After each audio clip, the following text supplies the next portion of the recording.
বন্ধুরা যে কী কী রান্না করে ফেললাম দেখো। ইলিশ মাছ এনেছিলাম, সেটা তো তোমাদের বলেছি।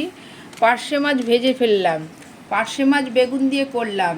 আমার বর এত রান্না করায় আমাকে দিয়ে, বুঝেছেন তো। আর এ দেখুন ডাল করলাম, আর পুঁই শাক চিংড়ি মাছ দিয়ে করলাম, ঠিক আছে।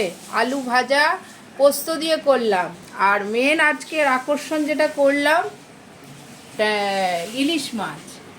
ইলিশ মাছ ভাপা করলাম, সর্ষে পোস্ত, সাদা সর্ষে লাল সর্ষে দিয়ে ইলিশ মাছ ভাপা করলাম। তো আজকের রান্নাগুলো আমার কেমন সব হয়েছে তোমরা প্লিজ কমেন্ট করে একটু জানিও। আর আমার যে বর প্রচুর রান্না করায় আমাকে দিয়ে, দেখেছেন তো। শরীর খারাপ থাকলেও করাবে, ভালো থাকলেও করাবে। এই দেখুন কত রান্না করেছি। কারো বউরা এত রান্না করে? কমেন্ট করবেন তো দাদারা, কোন বউরা কতটা রান্না করে আপনাদের বউরা, প্লিজ কমেন্ট করে জানাবেন। এই এই যে ইলিশ মাছ, টাটা।